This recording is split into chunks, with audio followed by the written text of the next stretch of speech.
encourages charity, strengthens family bonds, and reminds believers of social responsibility. But what truly defines Ramadan in Islamic teachings? What lesson does it offer not just to Muslims but to society at large? Now, that's one question that is even we're trying to even find out tonight. And now the most pertinent question of them all is, how can its value extend beyond these 30 days? So joining me tonight on Correro as Ramadan begins, we will be enlightened on its significance and deeper meaning. And of course, joining me is Zuna Nurain Usman, Chief Imam of the Great Heights Academy, Abuja, and he will be helping us put all of these issues in a perspective. Please stay with us as the conversation begins immediately after this break.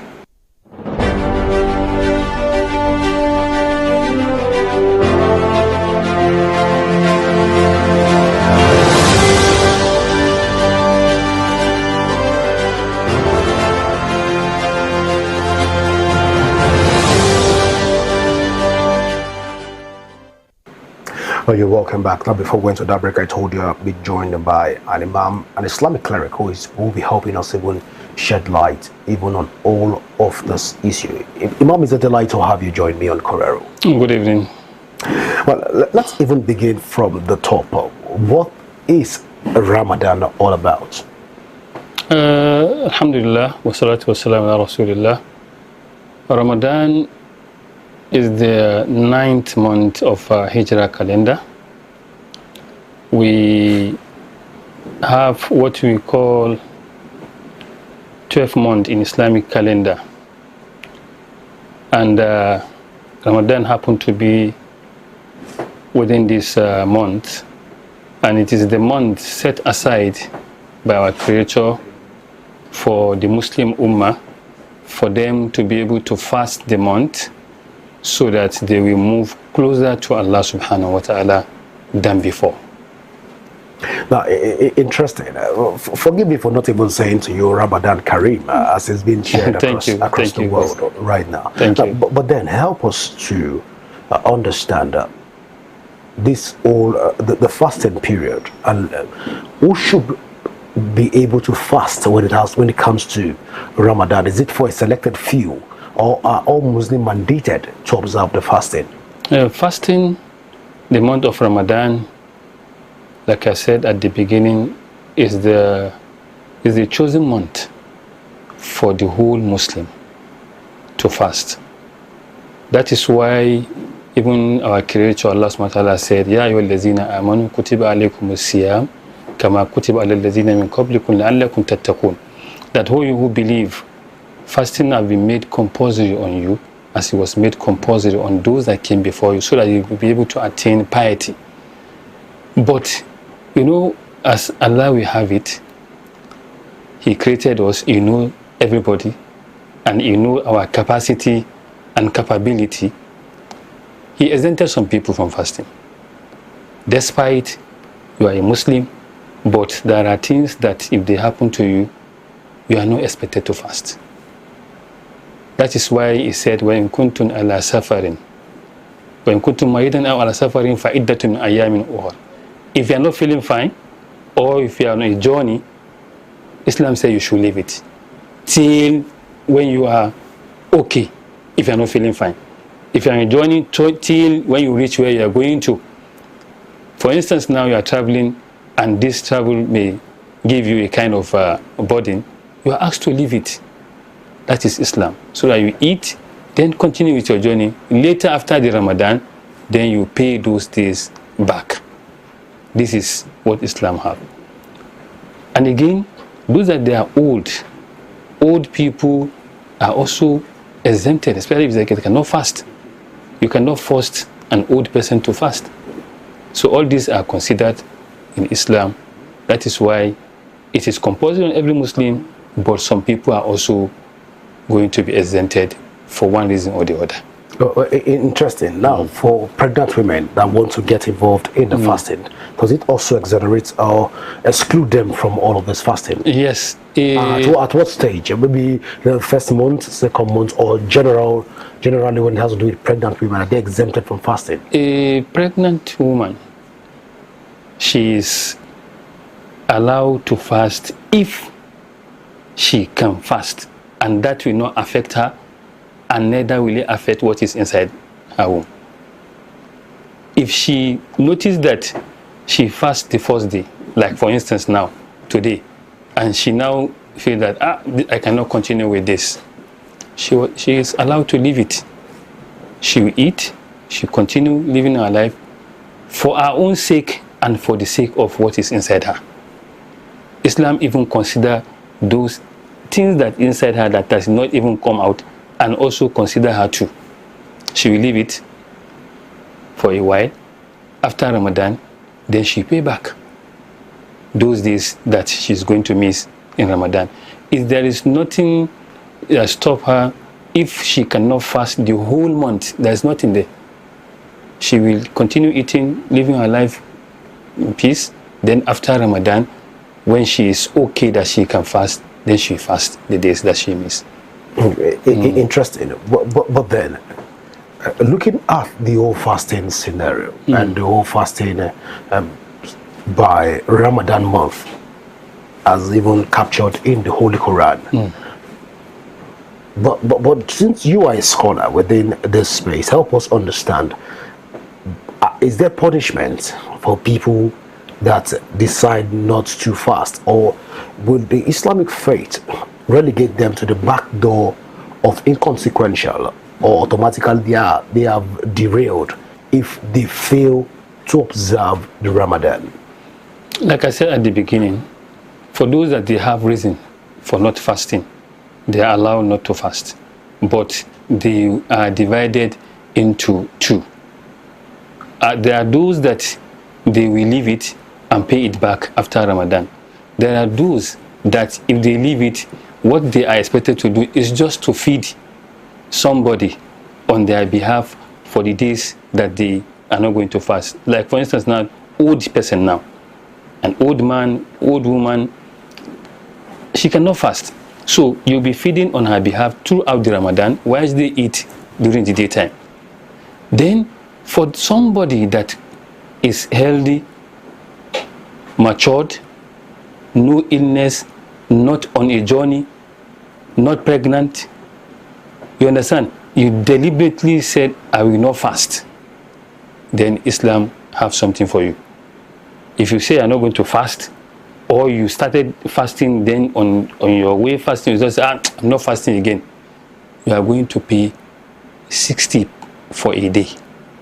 If you break fast deliberately one day, you pay 60. Okay, for each of the day, you're going to pay Yes. 60 days. 60 days for that one day. For you that missed. one day that you So you break if the year ends deliberately. in 365 days. No. Yeah, please go ahead. So it means you are not considering what the God, Allah subhanahu wa ta'ala, have put on you as a Muslim. Because He has already given you an opportunity that if you are not feeling fine, leave it. I consider you are not feeling fine. He created you. He knows you more than you know yourself. So, but for you to deliberately not to fast, you have really moved out of the boundary that's set by Allah subhanahu wa ta'ala. So you need to be punished. But in a situation whereby, some people, the level of understanding of religion is not at high level, they don't know the punishment attached to it, and they've been doing this thing maybe 1, 2, 3, 4 years. Has done it like 4 years back. Now it's now realizing that what I've been doing is not good. Islamically, Allah will still forgive them. Then they open new page for them. Then they start afresh. Interesting. Now, one very interesting conversation again is when it has to do with the breaking of the fast.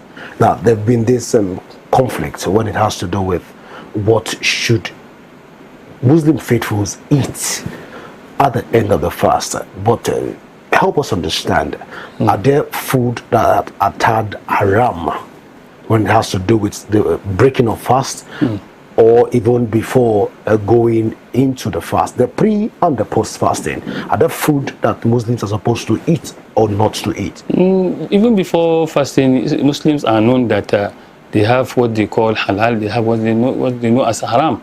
There are food that they are haram Islamically that you should not take it either in Ramadan or outside Ramadan. We have them. But when it comes to the issue of breaking your fast, our Prophet ﷺ recommended that we should use date to break the fast. You are to use date to break your fast. In a position whereby you cannot get date, you can see everything Islam is considering. If you say do this, okay, if there is anything that you say you should not do again, then if there is something that is blocking you from using it, you are asked to use water to break your fast. That is the breaking of fast. Then after Salah, then you continue eating whatever that Allah SWT provided for you. Even on the issue of haram that Islam says you should not take, like for instance now, don't take a particular, let me take example of pig now. They said don't eat pig. But if you are in a condition, you are in a journey whereby you have reached a place that there is nothing that they are selling there except that thing, and if you do not take it, you may die. Islam permits you that you take the little that you can take that will survive you to the next place that you get what you are allowed to eat as a Muslim. So everything that Islam is bringing, if you say do this, it will still give you room that wherever you see something that is not permitting you to use that thing, you can still use even what they say is not lawful for you as a Muslim. But in terms of breaking fast, the first thing that is first that if you want to break your fast, use date. If you don't have date, use water. If you don't have water, you can use any fruit that you have that is available at your disposal. Interesting. Now, Imam, let's even talk about the issue around people that have ulcer, which is a medical situation.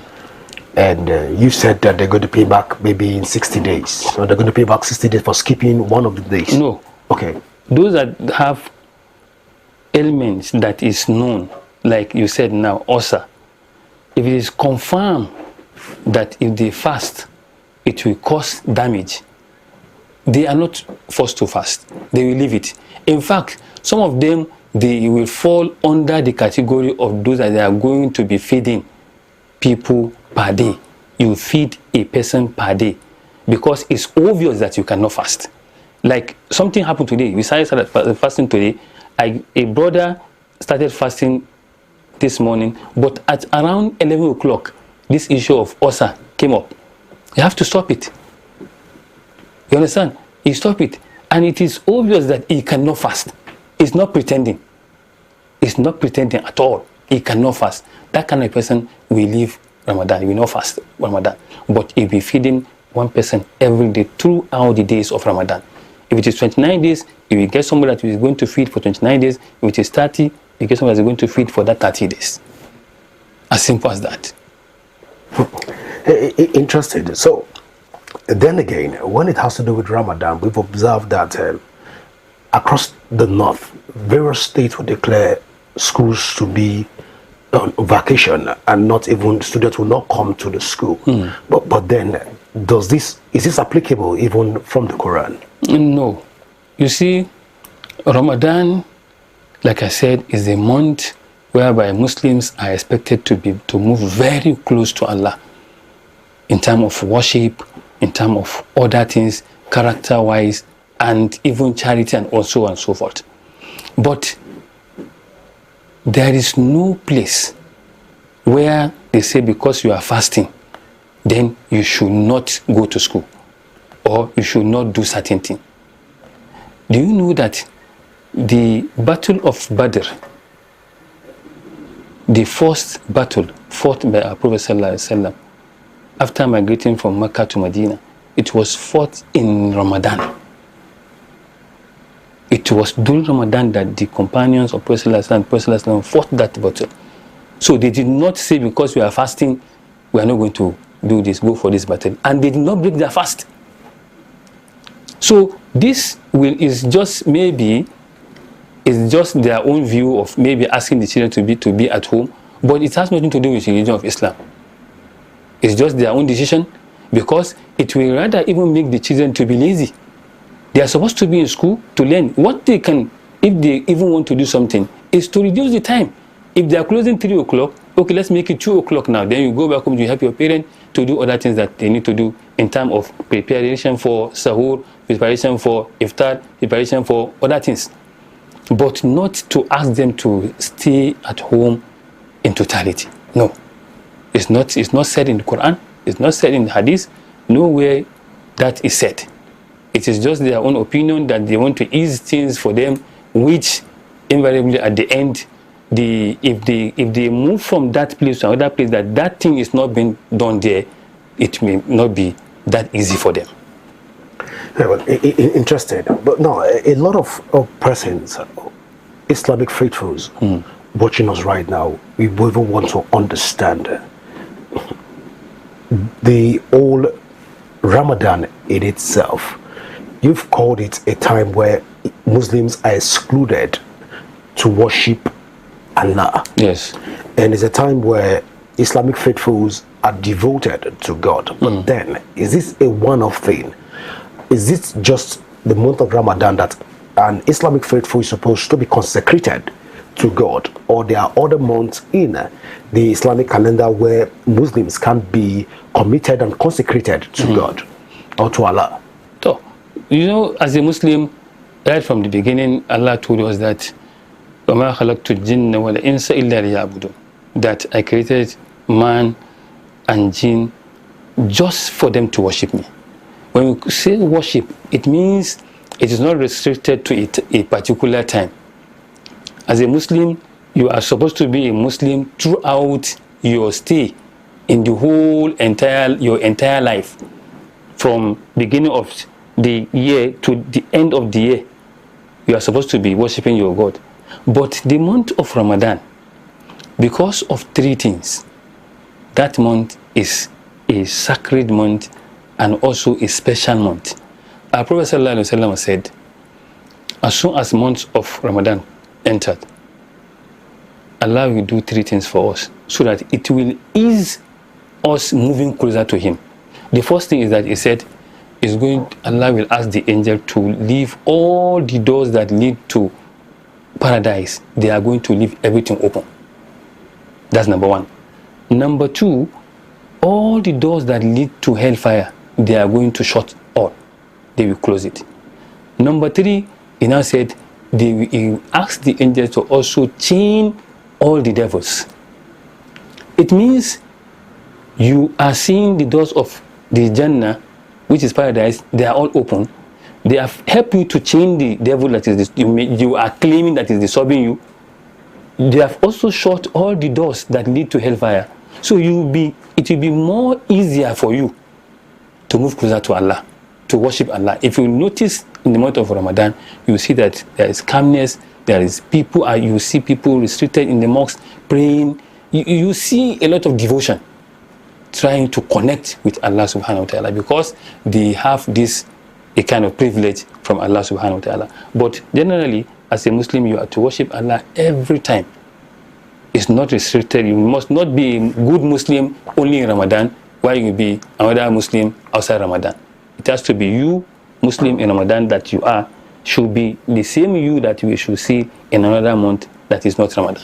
All right. So a Muslim is supposed to be faithful in and outside the month of Ramadan. Yes. It's supposed to be consecrated and holy. Yes. In and outside Ramadan. Yes. A Muslim faithful is supposed to be law-abiding, yes, and give charity, yes, and all of these sacrifices that comes with the month of Ramadan on a regular basis. Yes. But then, if we have a situation where a Muslim is not let's take an instance where a Muslim faithful is not aware that he has entered the month of Ramadan. We have situations where some people see the moon first.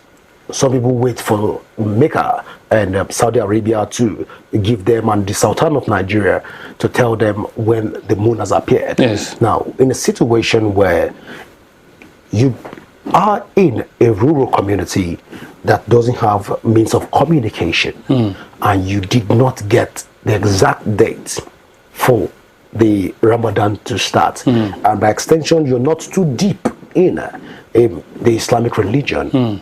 As such, you miss out on the first 4 days. Will you still be required to stay for 60 days as a means of in order for you to ameliorate that situation? No. You see, La yukallifu Allahu nafsan illa wusaha. Allah will not hold you except for those things that you are capable and also you can be able to do. For them that did not hear no news from any angle that Ramadan have started, except after 4 days, they will start their own from that day. That means day 5. They have missed 4 days. They will start from day 5. Then they continue. So after Ramadan, they will only pay 4 days back. They will only pay 4 days back. So they will not share Barika Salah? They will. They will. They are going to, it's not Islamically, when the Eid day, you are not supposed to fast. You are supposed to, like we said, share Baraka Salah with everybody. They are going to enjoy the Eid with everybody, but after everything, they will now come back to pay those 4 days. You cannot be fasting the day everybody is celebrating Salah. Well, interesting, Imam, before I would let you go, there's been this conversation and debate that a woman that is seeing a menstrual flow is supposed to abstain from fasting, but then you are a scholar within the Islamic faith. Help us understand how correct is this narrative? A woman that is on a menstrual flow, she's supposed to observe the fasting. She's not supposed to observe fasting. If you are menstruating, you are not supposed to do the following. You are not supposed to fast. You are not supposed to pray. But you are going to pay the days that you are not fasting back, but you are not going to pay the salat back. By salat, you mean I mean prayer. Okay. Regular 5 daily prayers that we are praying, Subi, Zuhr, Asr, Maghrib, Isha. If you are off salah, you are menstruating. You understand? That lady will not fast, and she will not observe those 5 daily prayers. So after, if she's the one that she's using maybe 5 days, 10 days before she finishes her menstruation, then now she has taken her ghusl, she will pay the days that she missed in Ramadan back. For instance, now she was off for 5 days, she did not fast. So after Salah, after the Ramadan, she will pay those 5 days back. But the Salat that she missed within those 5 days, Allah has forgiven her, she will not pay it back. But automatically the gate of hell has been is already open against her, and the heaven is already the gate of hell is already open, and the gate of heaven also at this point is already also closed, sort of like you've explained. No. Help us understand it. No, because it's not from our own. It's not on our own, by our own self, that I don't want to fast. She's having a circumstance that is making her not to fast because she is menstruating. At that time that she's menstruating, she cannot fast. If she do, she's just wasting her time, because she's not going to be accepted by Allah. She's supposed to be off. But is it not unfair to her when the heavens are open? The hell has been shut, and she has a lot of requests to make to the heavenlies. Yes, and we say that she cannot fast. Our prayer will be answered. She can lift her own up hand like this and pray, and ask whatever that she want to ask for, and Allah will grant it. But she will not be able to go to the mosque to pray, and she will also not going to be able to fast. But other things, she pray, she give charity, she help people, she donate, she give people what they are going to break their fast with. All these are recorded as an act of ibadah for her, which as an act of charity, and she will be rewarded. She will be rewarded. She is not missing out in any way. She's not missing out in any way. That's what I was looking for, ibadah. I've been looking for that word ever since the ibadah part of the conversation. Yes. Now, thank you for bringing me to that point. But then, looking at the fasting, sorry I'm being inquisitive about all of this, but then looking at the fasting in itself and its generality, a lot of non-Muslim that will want to participate in the month of Ramadan, are they permitted to even join? Or you must be a Muslim to be able to participate in the month of Ramadan. You recall that you said that the heavens is open. And when the heavens is open in this manner, a lot of people want to demand a lot of things. Especially people that are of spiritual proclivity want to demand a lot of things from the heavens. Are they deprived to join in this month of Ramadan? Or it's open to everybody? You see, when we are talking about issue of Ramadan is a particular month that is meant to be for a Muslim. They are the ones that they are going to fast, and it is compulsory on them to fast this month. If you are not a Muslim and you deem it fit that let me also join them in fasting, that is coming from you. But you won't get the benefits. But the what a Muslim will get as is order to fast, you will not get it. I'm not saying you are deprived totally from the blessings of Allah or God. He's giving everybody whatever that he wants to give. But when it comes to the issue of reward of fasting the month of Ramadan, is only for Muslims. So the faith have to come. You believe that this is Islam, you have accepted that you are a Muslim, then you fast. So no Muslim should stay out of fasting, if I get you, Bob. No, they can fast. No, you say if there's no benefit, let's be on the same page. They are already fasting now. If you're saying that there is no benefit for fasting, they are fasting. The heaven is only open to Muslim faithful. No, that's not what I'm saying. Okay, let me get you correct. That's what I'm saying. Yeah. The heaven is open to everybody, but the reward of fasting, the reward of fasting for that month, the month of Ramadan, the heaven is open, but I won't get what is inside the heaven. You will get it. No, I'm not saying me. I'm saying for a person that wants to get involved in fasting, he's not going to benefit from the open heavens, as it were. And you've said that the hell has been shut and he cannot benefit, so he's in between the road right now. He's on the standpoint. And you were saying he can still engage in that spiritual activity. Won't it just be an hunger strike? No, it's not going to be hunger. It's not going to be hunger strike. But what if really you want to get this? You have to also do what they are doing by accepting their faith. If you accept their faith, you are together with them on the same page. Then but it takes a while to even be able to align. You've mentioned 5 prayers. Some people you mentioned the iftar from the language that you use sometimes for a non-Muslim. He might find it very strange. Except it will be punished at this point. If he wants to engage, the heavens will not give him. Let me get is a yes or a no. So I can allow you go do prayers. Is a yes or a no? Will he be deprived of the benefit that comes from heaven if he's not a Muslim? If he's a Muslim, he will get it. If he's not a Muslim, it's an hunger strike. It's not hunger strike. Okay. But some people maybe they are practicing. Okay, let me start with this. All right. I can fast 2 days, 3 days. Maybe later I also going to join this. I'm practicing, I'm trying to. So by the time you are lying with this, maybe very soon you just join them, then you get everything you too as so for the interim, they will not get the benefits. They will get it. You've not mentioned the part of the benefit that they will get. Because as a cleric, you've been able to peruse a lot of the Islamic material. So let non-Muslims that want to even engage in the fasting, let them even understand what they will benefit, or will it be an hunger strike? So people will tell you at this point that they want to stop smoking. They want to stop taking alcohol. They want to just stay committed and be praying when it is time for them. When the Islamic call for when Islam call for prayers, they want to just stay up and pray. Yes. And when it is time to break the fast, which is iftar, that's iftar. So they want to just do all of these practices and abstain from food while trusting Allah for major breakthroughs that they desire.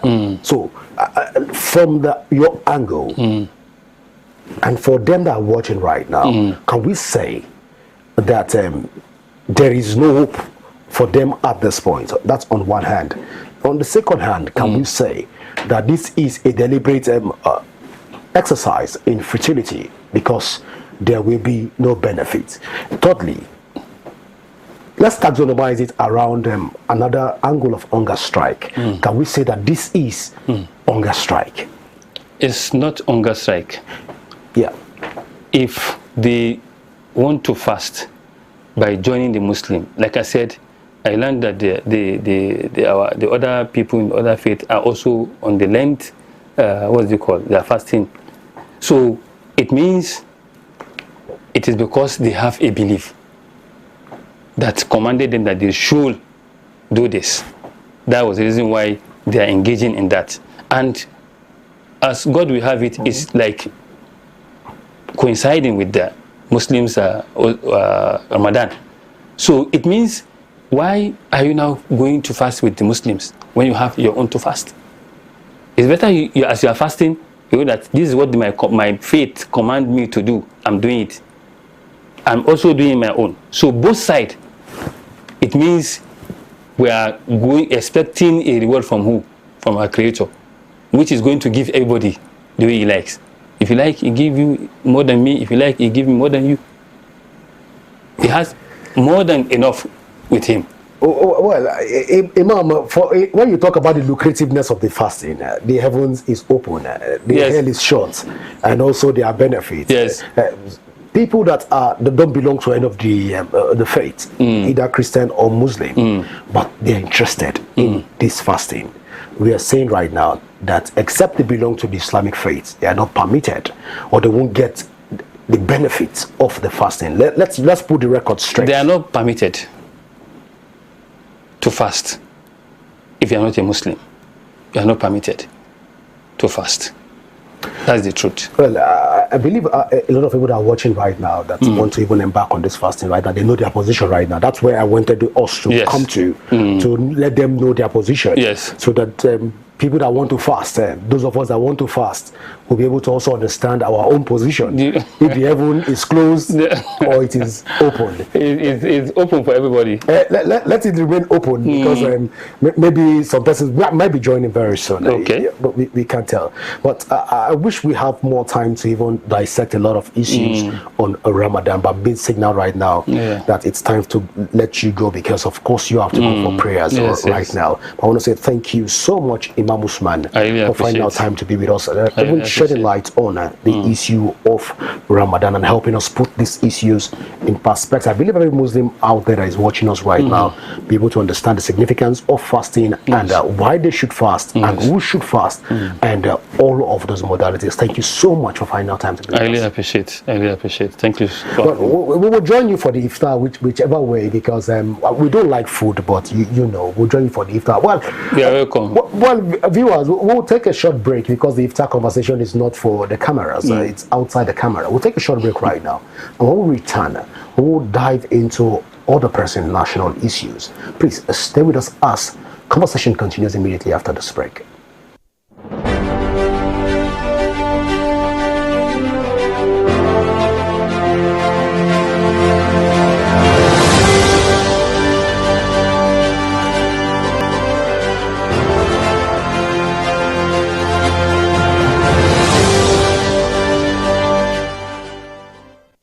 Correro, your front row seat to the most pressing issues from the corridors of power to the heart of our communities. We bring you unfiltered insight, fearless journalism, and the conversations that matter. And I invite you to this big conversation table as we analyze the top stories, ask the tough questions, and hold power to account. News that informs, analysis that empowers, debate that drives change. Correro, the big conversation, every weekday at 7 p.m. only on Rapid TV. Are you missing out on interviews, music, entertainment, thought-provoking discussions, and more? Don't sweat it, man. We've got you covered. No matter where you are, be part of the action 24/7, online and live. Caesar Radio. On Facebook, it's Rapid FM Umahia. On Instagram, it's Official Rapid FM. And on X, it is Rapid FM 965. Tune in to Rapid 96.5 FM or listen to us live on our website at www.rapidfm965.com or radiogarden.com. Better yet, get our mobile app from the Google Play Store. Catch the pulse of the Southeast on Rapid 96.5 FM, the sound of your city. Hey, Oyanam, all Caesar Radio. From the heart of Africa, where dreams are born and passion is boundless, a new wave of talent rises. In La Liga, these extraordinary athletes are not just playing the game, they're transforming it.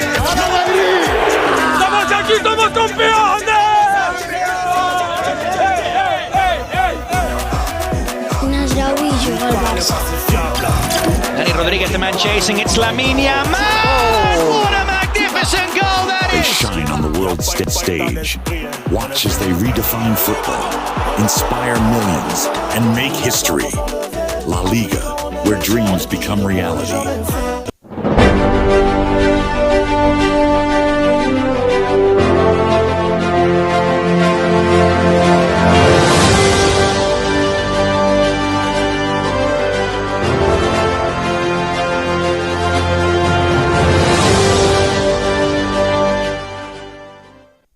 You're welcome back. Well, in case you're just joining us, this is still Kuraro here on Rapid Television. Well, President Bola Tinubu has called for unity as Lent and Ramadan begins today. Well, the president made this call earlier today, even in the villa here in Abuja, and also trying to look at them. But then, coincidentally, it is the second time in the last year and this year we've seen what played out between between the Muslims and Christian, the Lent and Ramadan, as it's called by the various religious body, the Lent and Ramadan. We've seen the Christian and Muslim starting fasting on the same day. Now, Ash Wednesday is also celebrated today across various churches. We've seen, so in case just peradventure you've seen people with ash on their head, don't be scared. It's just to celebrate the Ash Wednesday, which signifies the beginning of the Lent for Christian faithfuls, and by extension also Muslims have also gotten their orders to begin also the month of Ramadan, which starts exactly today. Interestingly, this conversation is very, very pertinent, because to see two religious bodies coming together to celebrate, and it really speaks a volume of what it is. Now, at this point, we'll take a look at the video right now showing on the screen, and when we finish, we will dive into the conversation from another angle. Please, let's enjoy the video. Lent is one of the seasons in the church. In the Catholic Church, we have 5 different seasons. We have the ordinary time, we have the season of Advent, we have the season of Easter, we have the season of Lent, as we have it now, and we have the season of Christmas time. Christmas. So the Ash Wednesday marks the beginning of a Lenten season in the Catholic Church. It's all about repentance. It's all about going back to the source of life. It's all about calling to mind the fact that we are mortal beings, we are sinners. You know, as the scripture says in Ecclesiastes chapter 7 verse 20, no one does the right thing at all times. Having that in mind, we know that we cannot accept the grace of God, do things to serve and to please God at all times. So a season of Lent is a season where we come back to God, to seek His face for forgiveness and pardon. The prayer and fasting period is calling for a covenant for all human beings to be admitting the word of God and they release themselves from anything concerning evil forces or any differences in the family, in the nation, at the National Assembly, at the state assemblies, and various family of the nation. We should have a one spirit to move and honor the Creator of heaven and earth. The time is too short. All of us should repent. Go stop our evil ways. We should repent so that we know Christ. Purpose of a Christian is to know. Well, you've seen it and you've heard from the Christian faithfuls what the Lent means to the Christian. Of course, we are joining President Bola Ahmed Tinubu right now to even extend warm greetings to Christians and Muslims across the country as the 2026 Lenten season and Ramadan begin on the same day.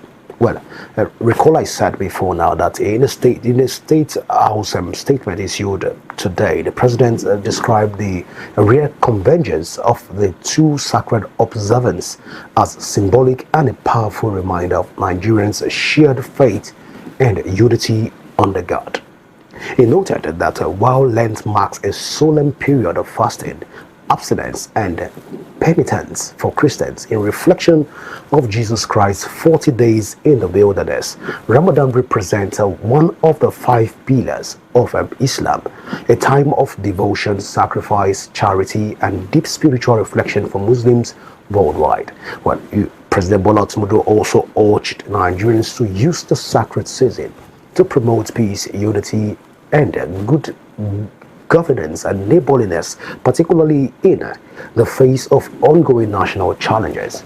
He called on citizens to uphold the core teachings of their respective faith and demonstrate integrity in their dealings and pray for the country's stability, progress, and security. The president also expressed hope that the lessons and blessings and also the spiritual values of Lent and Ramadan would endure beyond the fasting period, strengthening interfaith harmony across the nation. Well, it's on this note that we want to also congratulate the Christians and Muslims across the board who are beginning their Lent and the Ramadan today, to say first Ramadan Kareem and also Happy Lent to all Christians and Muslims that are observing the fasting across the world. Well, viewers, this is how far we can go tonight. Do not forget that you can join the conversation and leave your thoughts on various national issues on our platforms currently showing on your screen. And you can also download the Rapid TV app from your Android and iOS devices to keep track of our broadcasts. My name is Godwin Sunday. Always remember that peace and unity are the pathways to progress. Do enjoy the rest of your night rest. Bye for now.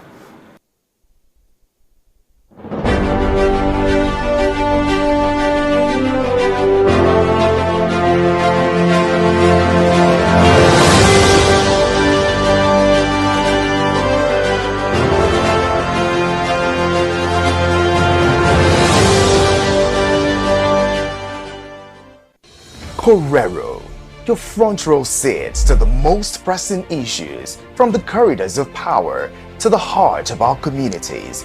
We bring you unfiltered insight, fearless journalism, and the conversations that matter.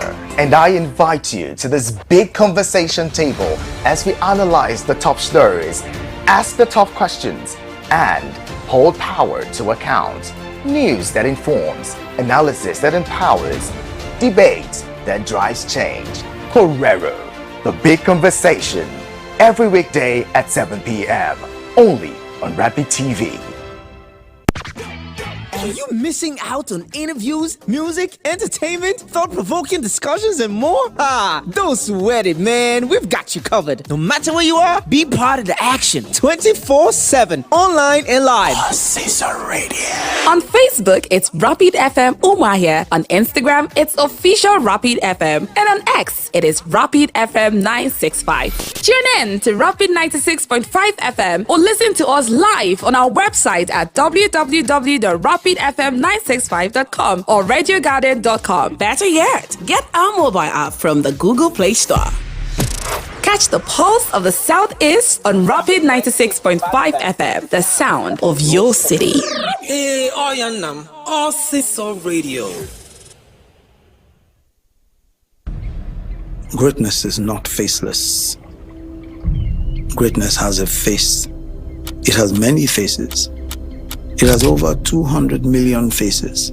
It has your face. It has my face.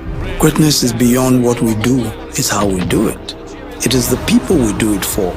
It is never settling, continuously tinkering with an idea till answers to age-old questions emerge. It is our wittiness. It is our speed. It's our energy. It's our heavy punches. It is making melodies from anything. It is in the endless poetry of Nigerian life. Joyful, frustrating, sad, exciting. It's a mix of colors, imitating the breathtaking tapestry of life. It's our defiance of fear and our almost defiant, nearly arrogant presence in the galleries of the distinguished. It is these everyday people creating timeless, priceless art, carving spectacle, crafting history. It is resilience woven into the fabric that we are made of and we wear. Etu, Ashoke, Akwete, Kura. Greatness, the Nigerian spirit. That thing about us that all recognize and still cannot find the right words to describe. Great is Nigerian. Greatness is when Toby Amusho does the 100 meters hurdles in 12.12 seconds and a stunned world held its breath. Greatness is the chicken scratch guitar chords that bewitched the world. A new beat, Afrobeat, from Fela and now to Burna Boy, to Wizkid and Davido. It is the earthy Afro-pop of Asha. It's the compelling, beguiling Nigerian R&B of Tiwa and Teni, and the alternative sounds of Thames, Johnny Drill and Chike. Greatness is how our phenomenal artists are selling out arenas both home and abroad with tens of thousands of people showing up to experience the pulsations of this mysteriously sweet music. Greatness is Kunle Afolayan, Jadesola Oshiberu, Kemi Adetiba, Nazo Onuzo, hitting mind-boggling box office numbers, securing global film deals and rallying communities. Not so long ago, content was just television, and now digital content is the new oil, with our skit makers, content creators, thought leaders growing our digital economy. Greatness is Professors Kayode Oyewumi and Musa Yakubu, being listed among Elsevier BV's most productive scientists in the world. Greatness is Ethan Nwaneri at 15, becoming the world's youngest player in the English Premier League. Greatness is Abasi Eneobong, pioneering the inclusion of the African genome in research through 54 genes. And Aisha Tofa, building and nurturing a tech ecosystem through Startup Kano. Greatness is Amina Mohammed, championing the voice of global peace as we take a prominent place at the table. Greatness is Miracle Izuchukwu, becoming the youngest female commercial pilot in North America. Greatness is Faith Odunsi, calculating her way to become the global mathematics champion. To express 0.00. 2.4 times 10 is minus 5. Greatness is the pantheon of Nigerian authors. Their stories, our stories, bringing the world into the magic, the pain, the triumphs of the Nigerian experience. Greatness is the unicorns, 6 companies created by Nigerians under 30 years old, now worth over $1 billion each. The stories, the people, Nigeria. Each of these stories of greatness across the globe has you in it, and it has me in it. And we can almost take them for granted. They are so Nigerian. Chimamanda talked about the danger of a single story, where negative stories are used to flatten an individual's experience and overlook the many other stories that formed them. We are our stories. We are not one story. And we must tell these stories to ourselves and to the world. Nigeria is not faceless. It's not an obscure concept or a dream hiding behind the waving of a green, white, green flag. Nigeria has a face. It has many faces. It has over 200 million faces. It has your face. It has my face. What is a dream without a dreamer? You are a hero in this great story. Your name hasn't been mentioned yet, but it will be. You haven't caught the headlines yet, but you will. Oh boy, you never blow yet, but you go soon blow. You know it. I know it. I know you won't stop trying. You won't stop trying. I know you won't ever give up. You know you won't ever give up. How do I know? I'm a Nigerian, and you are too. And we don't stop until we win.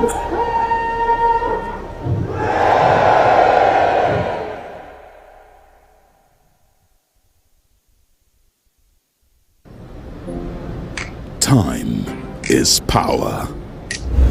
Our lives are powered by the sun. As the sun rises, so do we. As we trust it to rise and set without any worries interrupting your morning.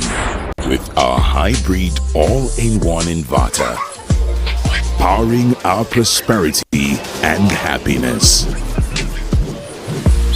Sustainable future, making the shell. Start time solar. But also nurture what is dear to us, powering trust and support.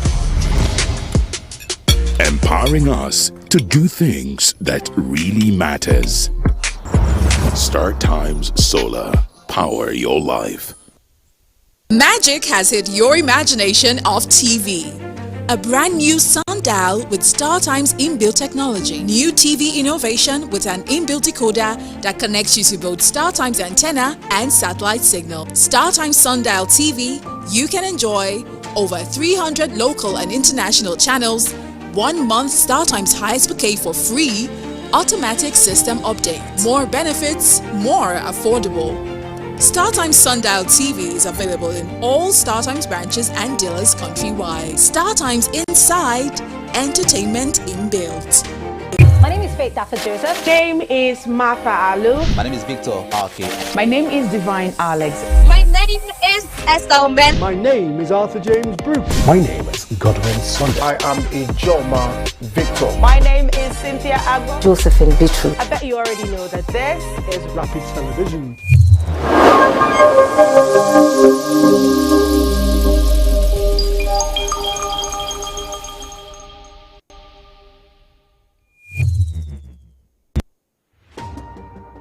Meet the men and women shaping the future of Nigeria. Get to know your representatives at the National Assembly. From lawmaking to constituency projects, we'll take you behind the scenes and inside the chambers of the Nigerian National Assembly. Learn about the bills they are championing, the challenges they are facing, and the impacts they are making in their constituencies. We'll also bring you closer to the people they are serving and the stories that shape their work. Join us on NAS Watch every Friday on Rapid Television at 7 p.m. So get informed, get engaged, and get to know the leaders shaping Nigeria's future.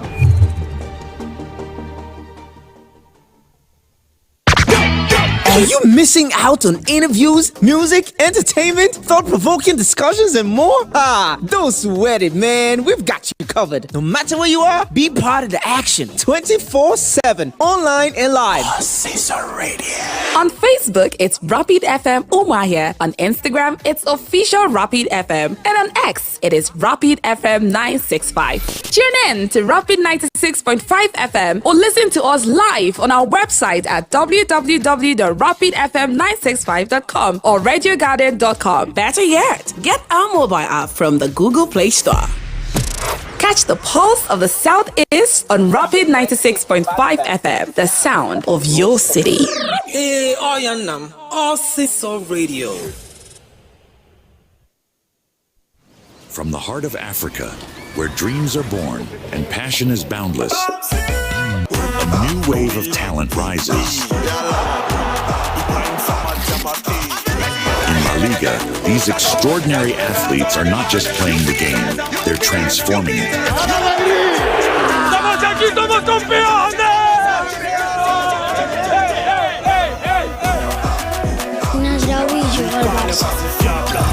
Danny Rodriguez, the man chasing, it's Lamine Yamal! What a magnificent goal that They is! shine on the world stage. Watch as they redefine football, inspire millions, and make history. La Liga, where dreams become reality. Time is power. Our lives are powered by the sun. As the sun rises, so do we. As we trust it to rise and set without any worries interrupting your morning. With our hybrid all-in-one inverter, powering our prosperity and happiness. Sustainable future, breaking the shell. Start time solar. But also nurture what is dear to us, powering trust and support. Empowering us to do things that really matters. Start Times Solar. Power your life. Magic has hit your imagination of TV. A brand new sundial with StarTimes inbuilt technology. New TV innovation with an inbuilt decoder that connects you to both StarTimes antenna and satellite signal. StarTimes Sundial TV, you can enjoy over 300 local and international channels, 1 month StarTimes highest bouquet for free, automatic system update. More benefits, more affordable. StarTimes Sundial TV is available in all StarTimes branches and dealers countrywide. StarTimes Inside, entertainment inbuilt. Meet the men and women shaping the future of Nigeria. Get to know your representatives at the National Assembly. From lawmaking to constituency projects, we'll take you behind the scenes and inside the chambers of the Nigerian National Assembly. Learn about the bills they are championing, the challenges they are facing, and the impact they are making in their constituencies. We'll also bring you closer to the people they are serving and the stories that shape their work. Join us on NAS Watch every Friday on Rapid Television at 7 p.m. So get informed, get engaged, and get to know the leaders shaping Nigeria's future. This is Rapid Broadcasting Network, RBN. We connect people, power stories, and amplify voices. On Rapid TV, we're rooted in culture and your window to the stories that matter. From news to lifestyle, we inform, entertain, and uplift. Join Rapid TV on StarTimes Channel 176, Nigecomsat. On Rapid FM, we speak your language from the soulful airwaves of Umuahia to the vibrant culture of Port Harcourt and beyond. More than broadcasters, we're creators, amplifying that voice within with powerful content across TV, radio, and digital. Join us at rbnradiotv.com and all our social media handles. One network, one voice. Rapid Broadcasting Network, RBN. The sound of your city. Rooted in truth, driven by impact.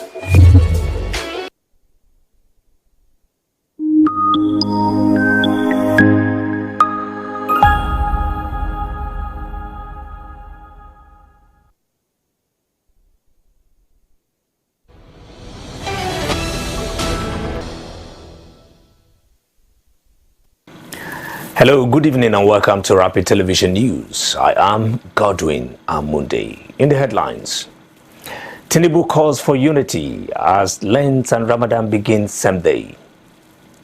Dozens feared death in suspected gas leak at Plateau mining site.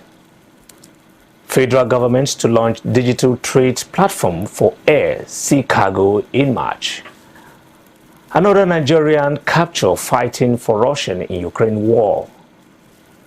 Chile eyes diaspora talent to strengthen Super Eagles squad. Details of this and more will come to you in the bulletin. Stay with us.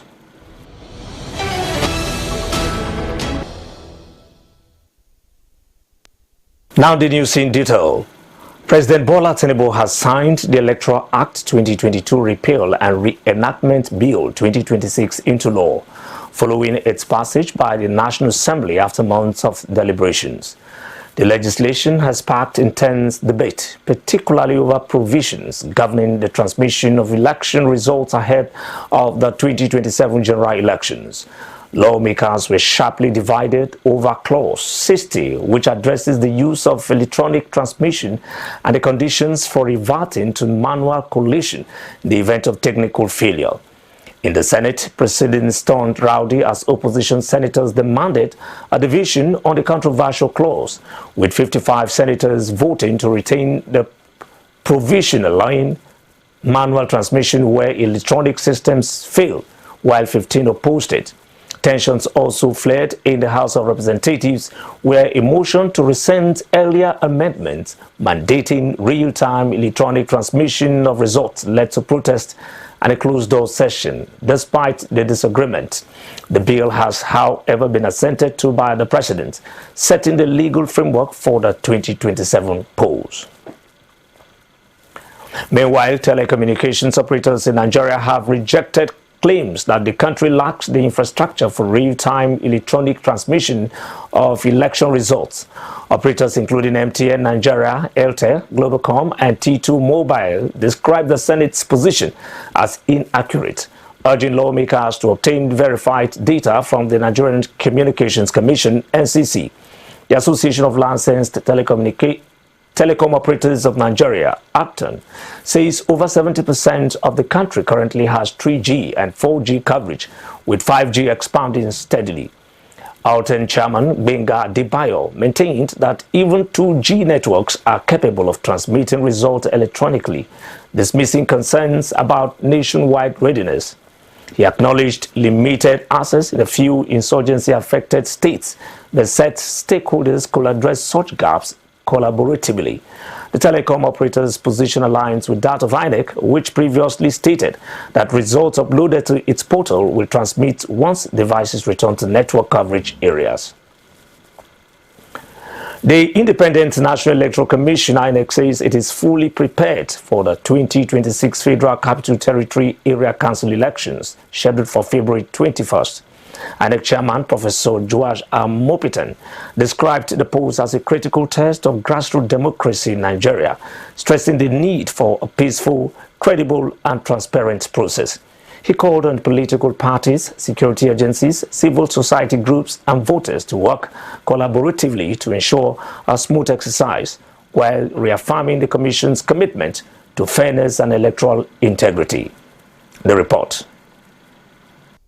The Independent National Electoral Commission, INEC, has convened this strategic meeting with key stakeholders including political party leaders, candidates, security agencies, civil society organizations, media representatives, and observers to ensure a credible FCT Area Council election on February 21st, 2026.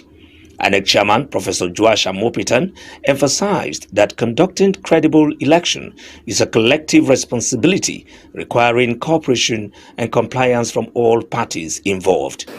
On our part, we have addressed the staff of FCT, INEC, and we have read the Riot Act to them that no excuse will be accepted for this election. INEC has done all that is obligated to do to make sure that we have a smooth election, to make sure that we have a fair, free, and credible election. According to INEC, the elections will cover the 6 area councils of the FCT: Abaji, Abuja Municipal Area Council, AMAC, Buari, Gwagwalada, Kuje, and Kwali, with 1,680,315 registered voters eligible to participate across 2,822 polling units. A total of 570 candidates are vying for 68 positions, including chairman and vice chairman seats, as well as 62 councillorship seats. The INEC chairman encouraged voters to turn out peacefully and exercise their franchise, urging stakeholders to adhere to the rules. I urge stakeholders to recommit themselves to peaceful conduct and strict compliance with the law. Security agencies must remain professional and impartial, just as I have charged all our members in INEC. Political parties must conduct themselves responsibly. The media must report accurately. Observers must remain objective. Voters must turn out peacefully and exercise their franchise. INEC electoral commissioners are determined to ensure a successful election, with security agencies, including the Nigerian police force, promising adequate security before, during, and after the elections. Today, we are also displaying the register at the polling units to enable people identify their polling units, because it's a challenge that we have identified due to the migration of voters during the 2022 election. So now we are publishing the register at the PUs days before the election to enable voters identify their particular PUs ahead of Saturday. Since 1999, it's only these council elections that have been consistent. More than one or two parties have won elections. There has never been a caretaker committee in FCT. Election is coming up on that day. For us, from the security angle, our operation order is out. Every agency here knows the role is going to play on that day. We have deployed massively. When I say massively, I mean we have deployed very massively. One, to the polling units. Each polling unit will have reasonable number of security agencies monitoring activities at the polling units. Deployments to rack centers have also been done. It is just to perfect it on that day. The stage is now set for a crucial FCT area council election. Abuja, Godwin.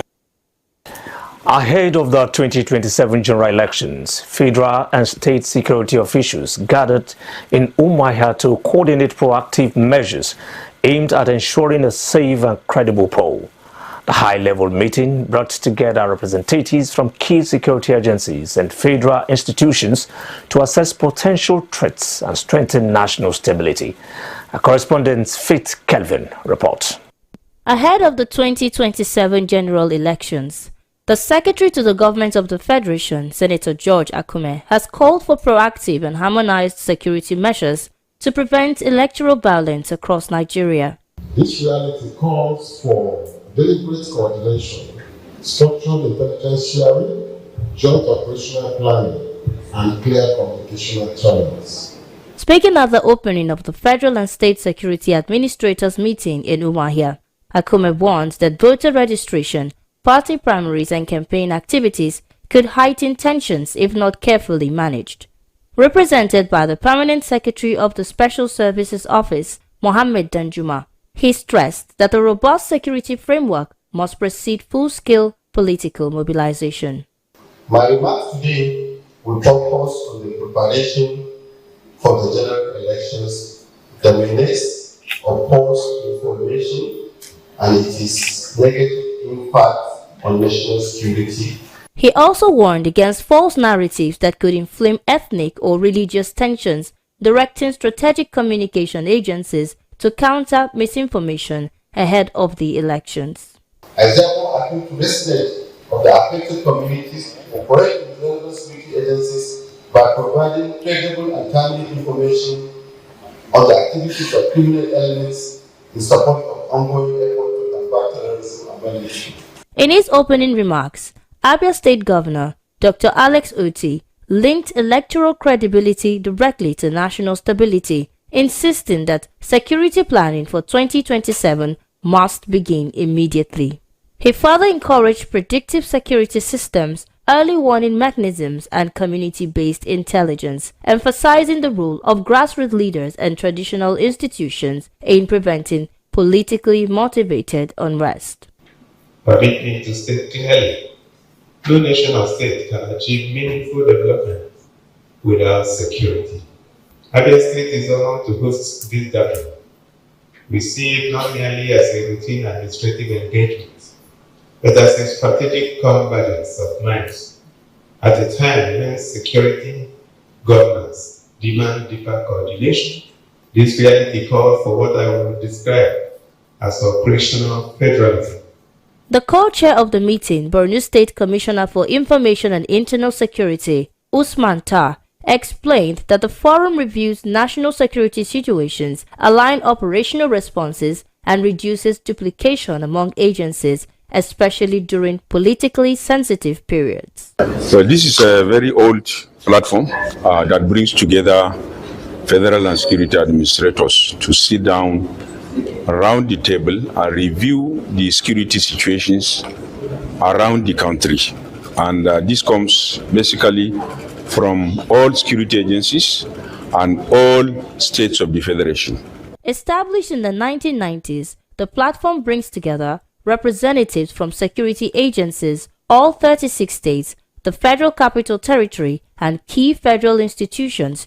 It's a very long, old platform in the sense that it has been in existence since 1990s.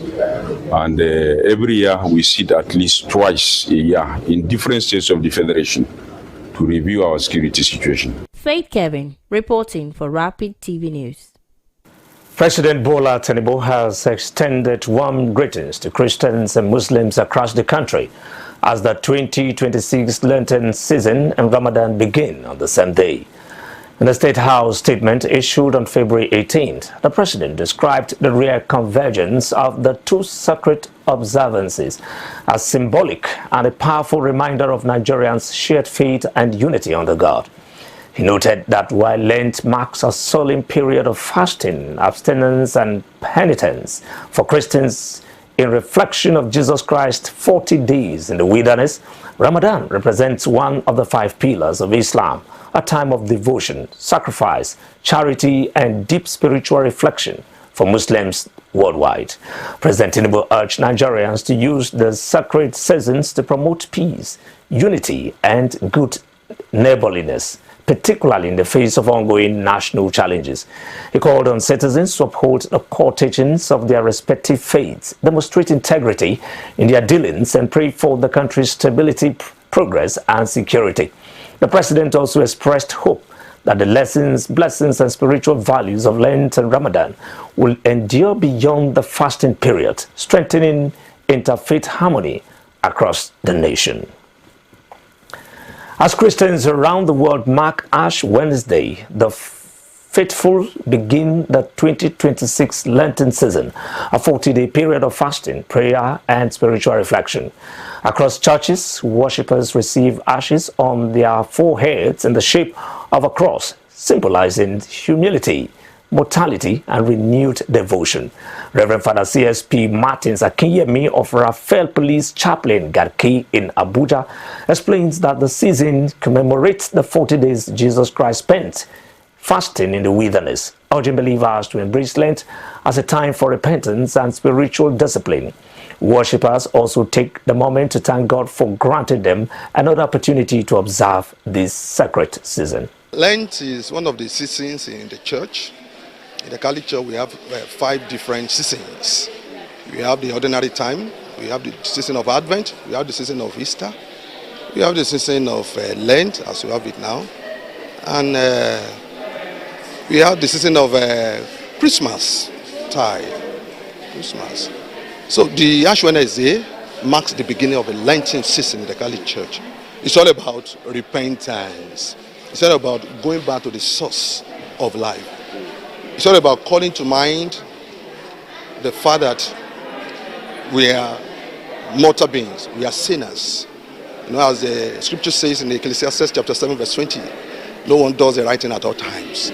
Having that in mind, we know that we cannot accept the grace of God, do things to serve and to please God at all times. So a season of Lent is a season where we come back to God, to seek His face for forgiveness and pardon. The prayer and fasting period is calling for a covenant for all human beings to be admitting the word of God and they release themselves from anything concerning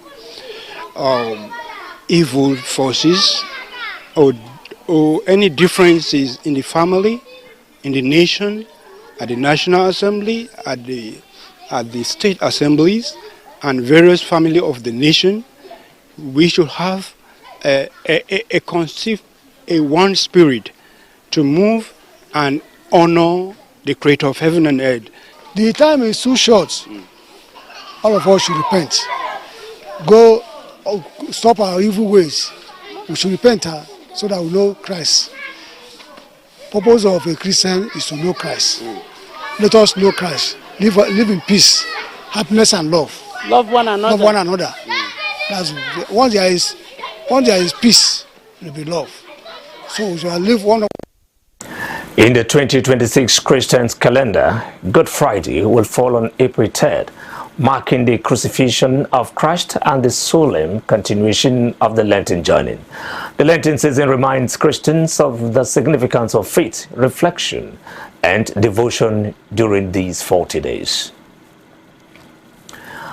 A protected witness of the Department of State Services has told the Federal High Court in Abuja that suspected terrorists were funded, armed, and mobilized for the June 5, 2022 attack on St. Francis Xavier Catholic Church in Owo, Ondo State. Testifying before Justice Emeka Wite, the witness, identified as SSI and presented as the 9th prosecution witness, said he led the counter-terrorism investigation into the assault, which left more than 40 people dead and over 100 injured.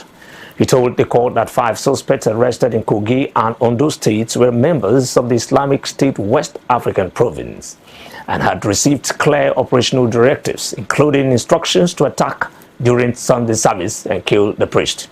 The witness gave a detailed account of meetings allegedly held before the attack, the distribution of AK-47 rifles and improvised explosive devices, and a rehearsal described as a dry practice. He said the attackers stormed the church on the morning of June 5th, shooting worshippers and detonating explosives, causing multiple casualties. The prosecution tendered medical reports, autopsy findings, photographs from the scene, and a comprehensive investigation report, all of which were admitted into evidence without objection. The trial was adjourned to February 18th for continuation and cross-examination of the witness.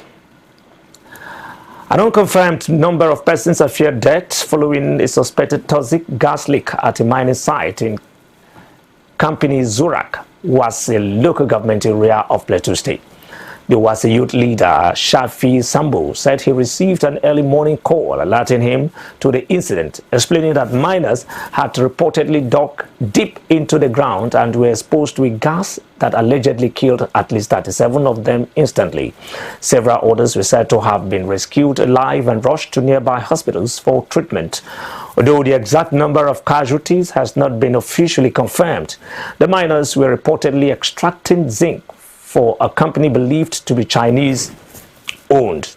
Troops of the Nigerian army have since been deployed to the area and have cordoned off the site to prevent further exposure and maintain order. Efforts to obtain official comments from state authorities were unsuccessful as of press time.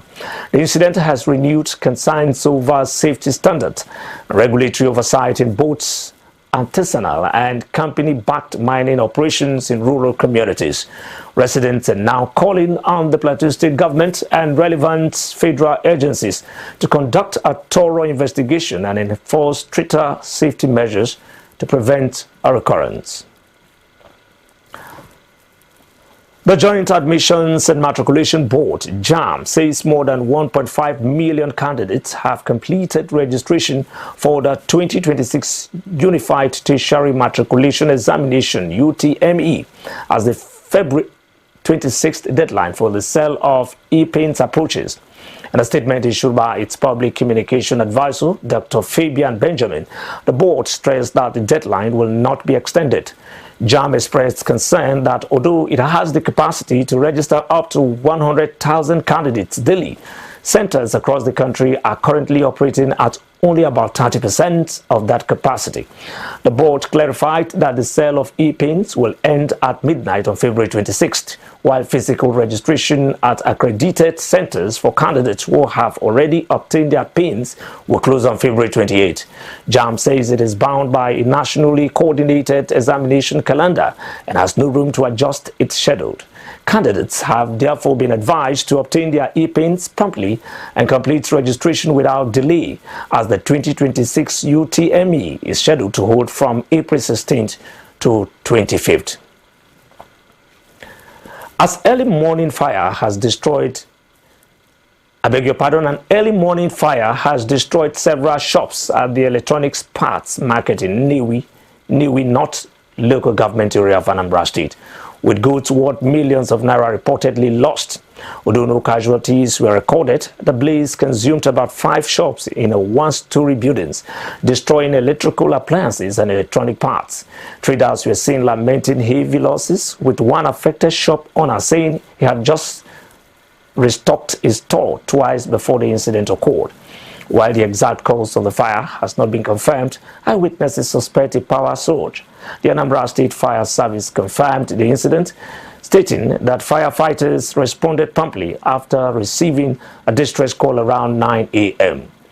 Fire Chief Chukudi Chiketa said the inferno was successfully contained, preventing it from spreading to other shops within the building. He noted that many stores were saved and there was no loss of life.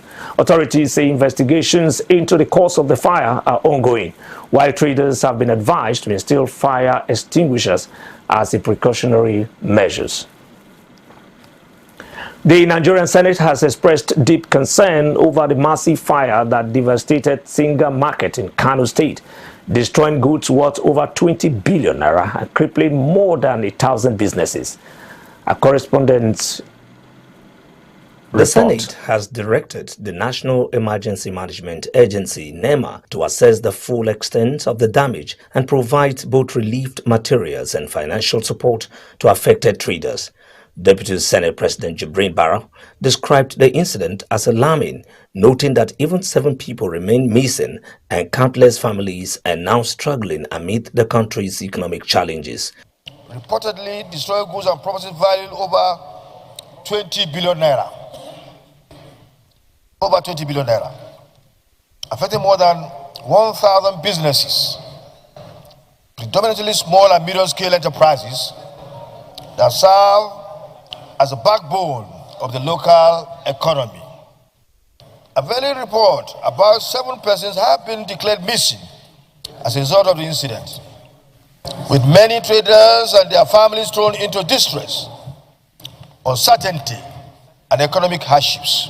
Lawmakers emphasized the critical role of Singa Market in regional commerce, employment, and cross-border trade. They warned that the destruction, combined with a lack of insurance support, could worsen unemployment and trigger social instability. An international commercial hub, not even a national one. And the loss of that market is a very big economic blow to Kano and Nigerians.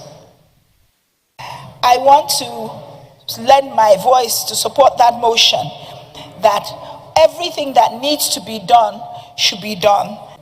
That market, Singa Market, is not the market of Kano, Northwest or Northern Nigeria. It is an international market which our surrounding countries, more especially Niger, Chad, Cameroon, up Central Africa, depend on that market on the provision of essential commodity. Mr. President, the situation is very pathetic. Senate President Godswill Akpabio commiserated with the victims, calling for urgent preventive measures across the state and nation. The upper chamber also commended President Bola Tinubu and the APC Governors Forum for releasing 3 billion naira to aid traders affected by the tragedy. Urge the federal government through the National Emergency Management Agency to urgently assess the extent of damage and provide immediate relief materials and financial assistance to affected traders, as well as intensify search and rescue operations in collaboration with security agencies for the recovery of those missing. Those in support of prayer one say aye. Those against say nay. The ayes have it. The Senate's call for a thorough investigation and prompt relief underscores the need to protect Nigerians' vital markets and support citizens in times of crisis. Godwin Amun. The Abia State government has launched an education management and information system, EMIS, alongside the Abia State Learning Identity Number to strengthen data management and track students across public and private schools. Commissioner for Basic and Secondary Education, Goodluck Ubochi, says each learner will receive a unique identification number to monitor academic progress from entry to completion of basic education. The initiative aims to curb irregular student transfers and improve planning and performance monitoring. The government also announced progress in teacher recruitment with over 24,000 applicants shortlisted in the latest phase, as well as the resumption of mass literacy programs across local councils. Officials noted Abian's recent achievements in school, sports and national examinations, describing the reforms as part of a broader shift towards data-driven governance in Nigeria's education sector. Governor Alex Oti has reassured residents of Umuahia North that ongoing infrastructure projects remain a top priority. Key initiatives include the rehabilitation of major roads, revitalization of local farm settlements, and restoration of Ohuhu Regional Water Scheme. Work on the Umuahia and Aba Water Project, as well as the Ohuhu General Hospital, will also be fully operational, reflecting its administration's commitment to improving water supply, healthcare, and other essential services. Again, our correspondent, Faith Kelvin, tells us more in this report. In Umuahia North, the people of Ohuhu gathered at the Michael Okpara Auditorium to voice their concerns and highlight pressing community needs. Over 2,000 residents and local leaders took part in the meeting, calling for urgent attention to roads, water supply, and health infrastructure. Leader of the delegation and member representing Ikwano Umuahia Federal Constituency, Obi Agwocha, thanked the governor for his engagement with the community, but also drew attention to critical infrastructure challenges. Other local leaders, including the former chairman, Chief Onyema Ugochukwu, Chief Uzodimma Okpara, and state constituency member Anderson Akaliro, highlighted ongoing challenges such as limited water supply and called for resuscitation of the Ohuhu Regional Water Scheme. Governor Alex Oti acknowledged the community's concerns. On water supply, he confirmed that the Ohuhu Regional Water Scheme is included in the 2026 budget and that work on the Umuahia Regional Water Scheme is set to begin soon. One major request that you made, which of course we already have in the 2026 budget, is the water project.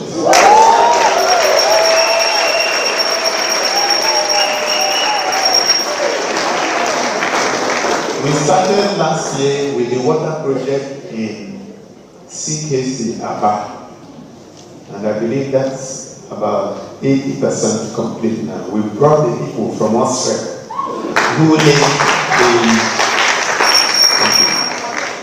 who put that water project together, I believe in the 60s or 70s. So luckily we were able to find them. So they are in Havana working.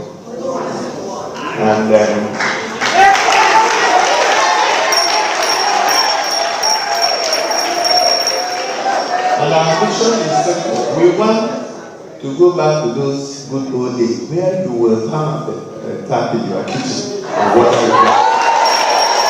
The meeting brought together stakeholders across party lines, with traditional rulers offering prayers for the community and the state, and officials promising follow-up on the infrastructure and social services highlighted during the gathering. Faith Kevin, reporting for Rapid TV News. You're still watching Rapid Television News. We'll go on a short break, and when we come back, the news continues shortly. Stay with us.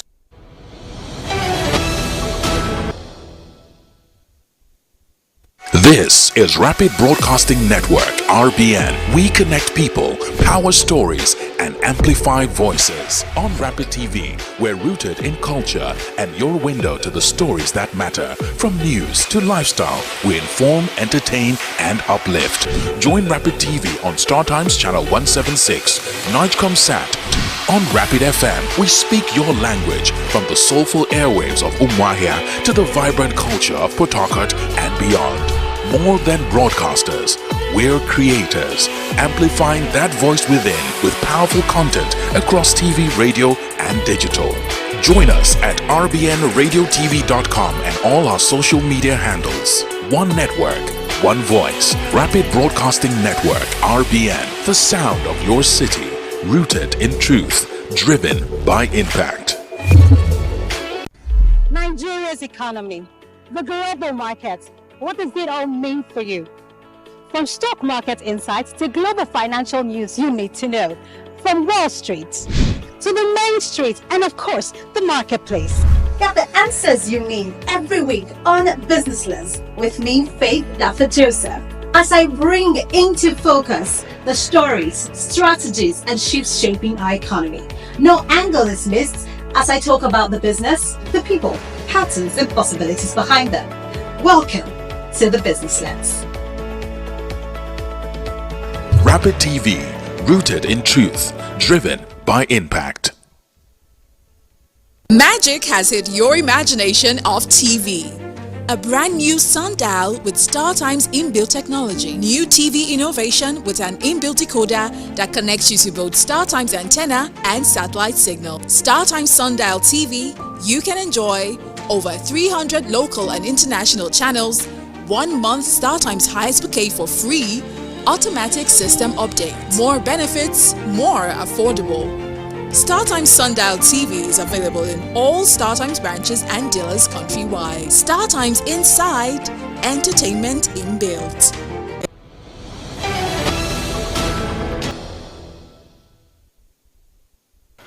If you're just joining us, you're still watching Rapid Television News. Now let's move on to some business stories. The federal government is set to officially launch a digital trade platform for air and sea cargo in March 2026. The Federal Aviation Authority of Nigeria, FAN, announced that its Directorate of Cargo Development and Services, in collaboration with the National Single Window Team, recently engaged key stakeholders ahead of the rollout. Cargo airline operators have been instructed to submit their manifest through the platform in preparation for the launch, and training sections will be conducted to ensure smooth adoption and effective utilization of the system. The platform will cover both air and sea port, streamlining cargo operations across the country. The Digital Trade Initiative builds on the National Single Window Project inaugurated by President Bola Tinubu in April 2024, designed to link all agencies and players involved in import and export processes on one integrated electronic portal. The project is projected to generate approximately $2.7 billion annually, while reducing bureaucratic bottlenecks, red tape, and revenue leakages at the port.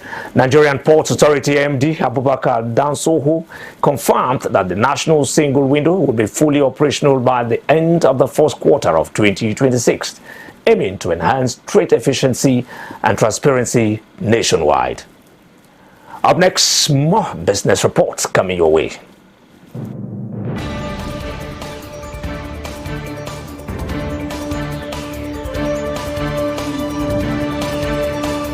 Tonight, a push for fairer global borrowing terms as Nigeria's president challenges international credit ratings agencies.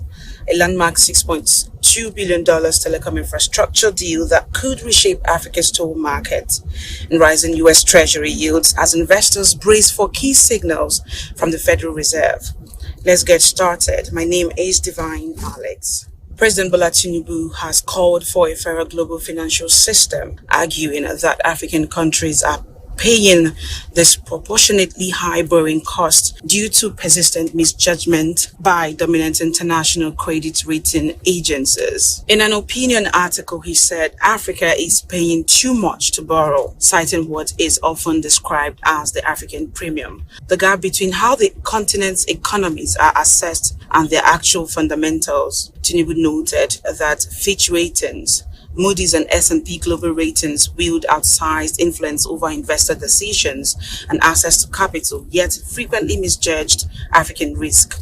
He referenced a 2023 United Nations Development Program, estimating that rating idiosyncrasies cost Africa about $75 billion annually in excess interest payments and lost lending opportunities. Tinubu backed the creation of an African credit rating agency, arguing that global firms lack sufficient on-the-ground presence and rely too heavily on opaque analyst discretion. While acknowledging recent upgrades for Nigeria, he said ratings still lag behind reforms such as subsidy removal, exchange rate liberalization, improved debt transparency, and stronger non-oil growth, reforms that have already attracted strong investor demand for Nigerian bonds.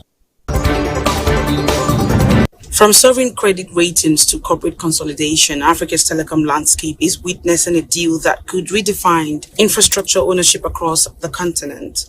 South African telecom giant MTN Group has entered a definitive agreement to acquire IHS Towers in a transaction valuing the tower company at an enterprise value of $6.2 billion. The all-cash deal will take IHS private and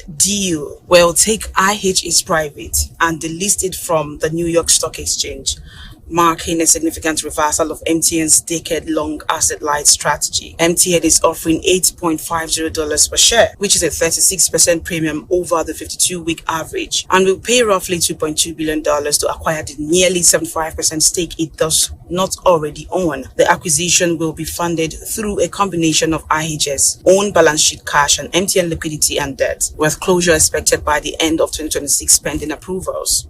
Analysts say the move reflects shifting industry dynamics. Owning towers allows MTN greater control over energy costs, particularly diesel-dependent sites, and accelerates 5G rollout without lease constraints. Market watchers describe the deal as both a strategic validation and a sign that vertical integration is once again becoming a competitive advantage in Africa's telecom sector.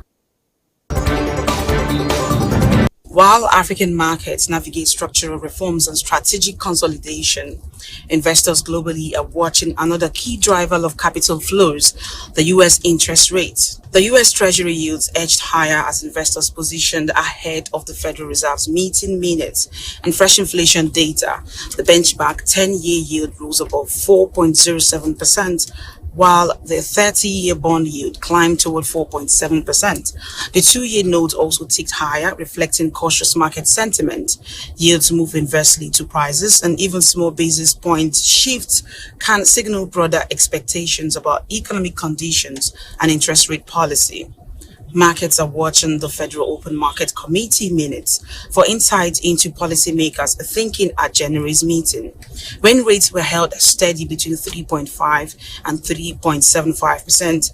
Fed Chair Jerome Powell emphasized a data-dependent approach, and investors are now closely watching the Personal Consumption Expenditures Index, the Fed's preferred inflation gauge, due later this week. Analysts say the tone of the minutes could clarify the debate between policymakers favoring patience and those concerned about inflation persistence. And that wraps up today's business news. Nigeria pushes for fairer global credit assessments. MTN reshapes Africa's telecom infrastructure landscape with a multi-billion-dollar acquisition, and global markets brace for fresh signals from the U.S. Federal Reserve.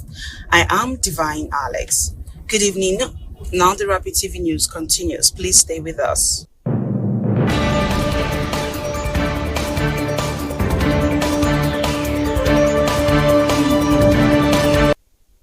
Let's move on to some global stories.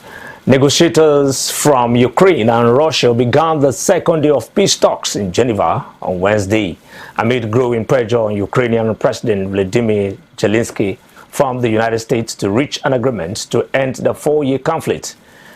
Zelensky described the U.S. pressure as unfair, stressing that any peace plan requiring Ukraine to cede territory not occupied by Russia in the Donbas region would be rejected by the Ukrainian people in a referendum. He also clarified that discussions with U.S. negotiators, including envoy Steve Witkoff and Jared Kushner, did not carry the same kind of public pressure. Ukrainian negotiators focused on practical issues and procedural mechanics, where Russian officials made no official comments on the talks.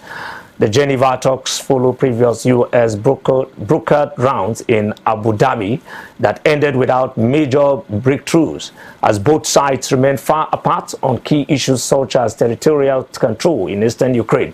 Ukrainian officials entered the meeting with tempered expectations, emphasizing progress will be gradual. Meanwhile, Witkoff credited U.S. President Donald Trump for bringing the parties together and said both sides had agreed to update their leaders and continue working towards a potential agreement to end the conflict.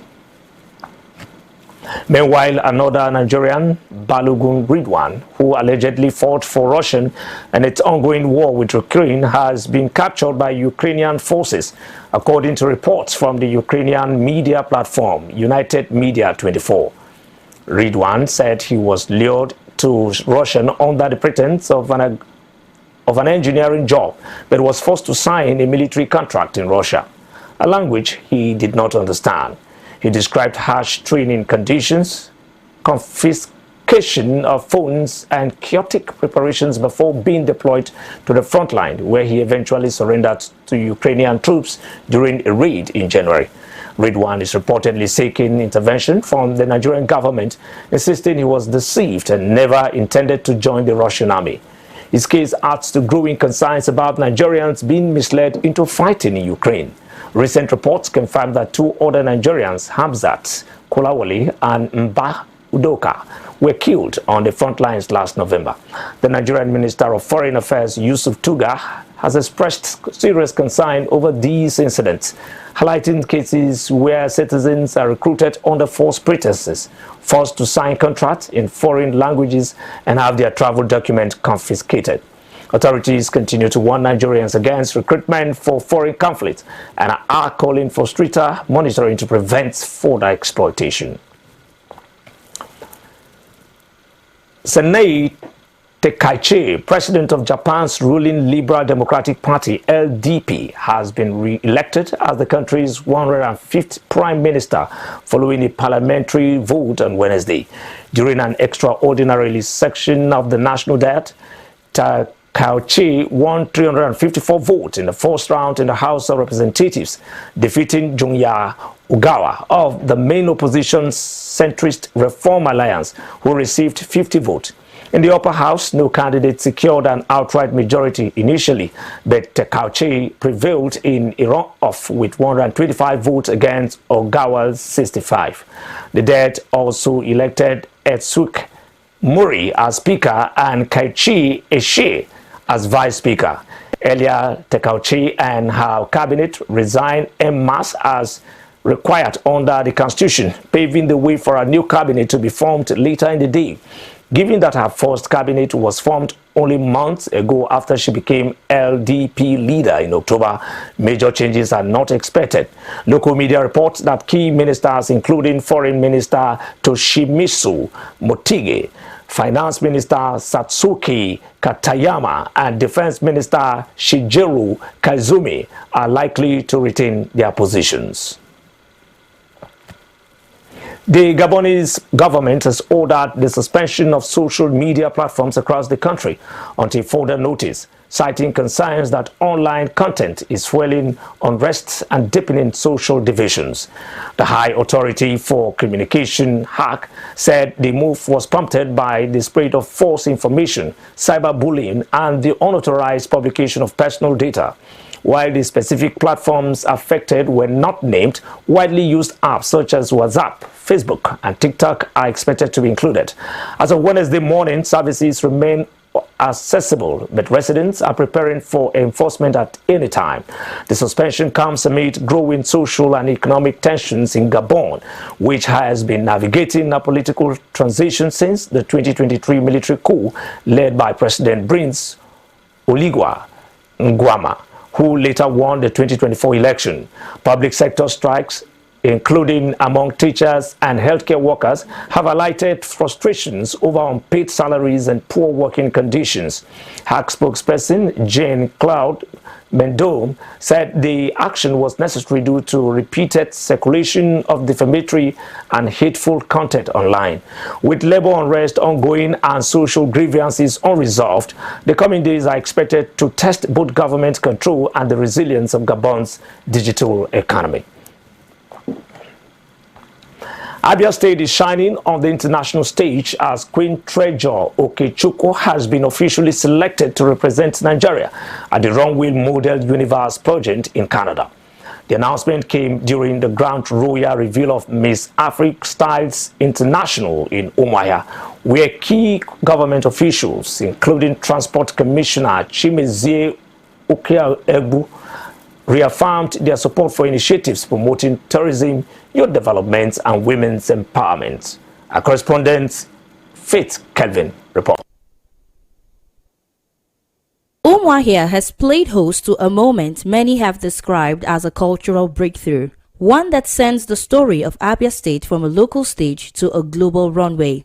At the royal reveal and global press conference of Miss Africa Styles International, pride and anticipation filled the air as Queen Treasure Okechukwu, an indigene of Abia, was officially presented as Nigeria's representative to the Runway Model Universe pageant in Canada. For the state, it is more than a crown. It is global visibility for its fashion, tourism, and creative potential. I will use my platform, which has given me exposure, finance, and self-improvement, to create mentorships where I can teach young girls about modeling and self-development. The event also marked a major international collaboration for the Afrique brand, a partnership designed to open global pathways for young talents while positioning Abia as a hub for culture, style, and destination tourism. Representing the Abia State Governor, Commissioner for Transport Chimezie Okeaegbu reaffirmed the government's backing for initiatives that promote the state's image and empower its youths. This is not just about beauty pageantry. It's about social integration. It's about empowerment. It's about at least showcasing Nigerian potentials outside there. In separate interviews, Special Advisor on Media and Tourism Martins Okechukwu Justice, popularly known as J. Martins, described the platform as a cultural export capable of attracting international opportunities to the state. We'll always be here to support. First of all, remember, before the brand, these are citizens of Abia State. Okay. So the state government have a duty bound on them to protect the interests of every Abia State-born indigene. And then when you now bring it to the organization, the fact that the organization is doing something that is worthy of recognition, and this is not something that started yesterday or last night, something that have gone through many years, still counting. So they've been able to earn that reputation. They've been able to earn that place where they can now be fully recognized and earn government backing. While the Commissioner for Women Affairs, Maureen Ijoma Agokwa, said the emergence of an Abia-born queen to represent the country sends a strong message about the capacity and potential of young women in the state. It's not just about how somebody looks, it's about character. And I'm somebody that likes to preach character because I'm a mother and a grandmother. So people think, oh, she's pretty. It doesn't end there. And then we're talking about style. Style is about courage. It's just more than what you're wearing. So I said to identify with this occasion so that I can encourage our girls. And you know, it's a way of empowerment actually. Convener of the initiative, Jesse Umakalu, maintained that the vision is to build a movement that connects local creativity to global platforms. Every queen here that have joined us have understood that we're not just here to showcase beauty. We're not here for any immoral acts. We are here to make impact, not just in our own lives, but in the lives of the society. And we also believe in empowering one woman. I have been empowered. And from my own empowerment, it's been possible to empower the young ladies that you're sitting here. And I believe that with time, the young ladies will empower another set of young ladies as we go. It's a chain, it's a long chain. The ceremony also featured the crowning of Nnenna Joy as Miss Afrique 2025, with a mandate to champion advocacy against gender-based violence across the 17 local government areas of Abia State. From a proud homecoming to an international alliance, the gathering in Umuahia tells a clear story that Abia is exporting its identity through fashion, culture, and the rising influence of its young ambassadors. Faith Kevin, reporting for Rapid TV News. Up next is the entertainment segment.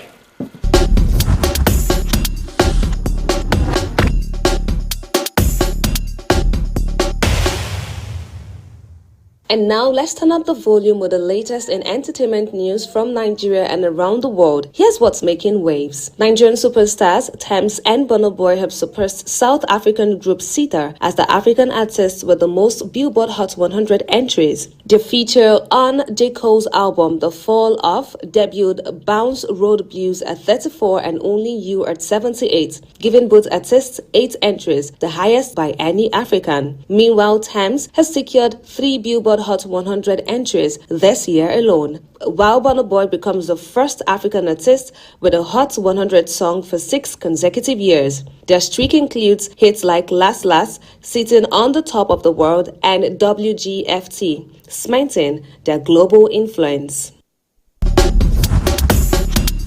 From Lagos to Billboard's chart, these African artists are proving Africa's sounds rule the world stage. Meanwhile, Adekunle Gold and Davido's new collaboration, Only God Can Save Me, released on February 12, has caught social media attention as a so-called married man's confession. The song explores the challenges of resisting temptation while hyping themselves as fine boys amid a world of distractions. Netizens have reacted with humor and relatability, dubbing it a confession of fidelity struggles, referencing both Adekunle Gold's marriage to Simi and Davido's marriage to Chioma.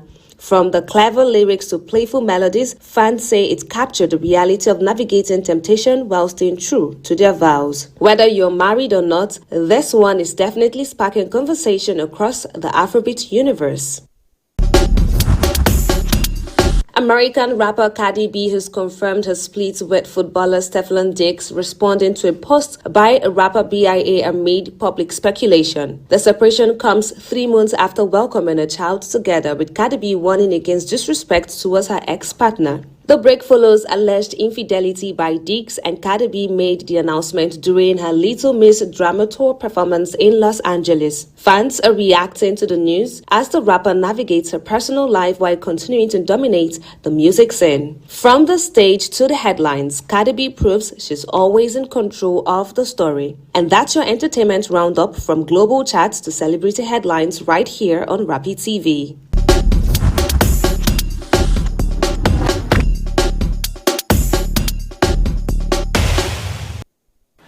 Now to some sports stories. Nigerian Super Falcons are set to face Cameroon's indomitable Lionesses in 2 friendly matches as part of preparations for the 2026 Women African Cup of Nations in Morocco.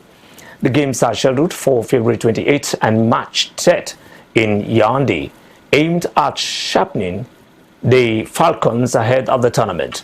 The Nigerian Football Federation says it is committed to ensuring the team is fully prepared to defend its WAFCON title and secure qualification for next year's FIFA Women's World Cup in Brazil. Cameroon's football authorities welcome the matches, noting the collaboration strengthens ties between the 2 federations.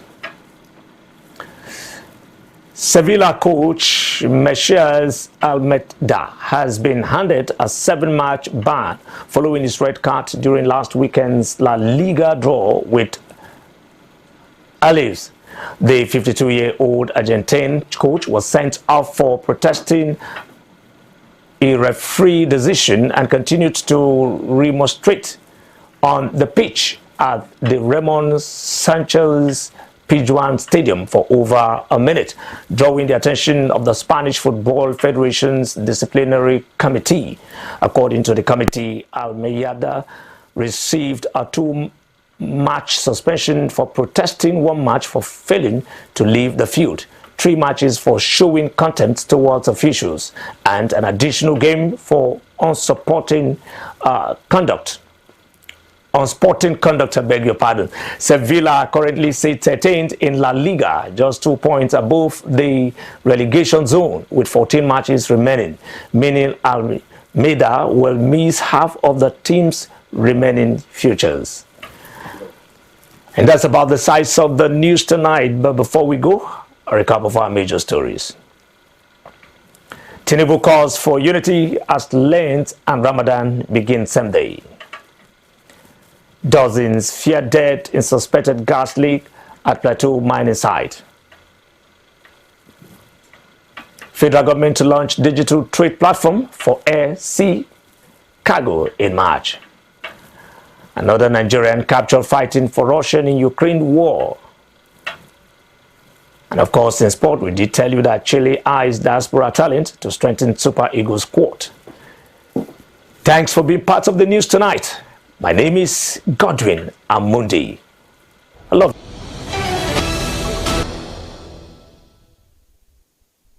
My name is Faith Dafford Joseph. Name is Martha Alu. My name is Victor Arke. My name is Divine Alex. My name is Esther Omen. My name is Arthur James Brooks. My name is Godwin Sunday. I am Ijoma Victor. My name is Cynthia Agbo. Josephine Bitru. I bet you already know that this is Rapid Television.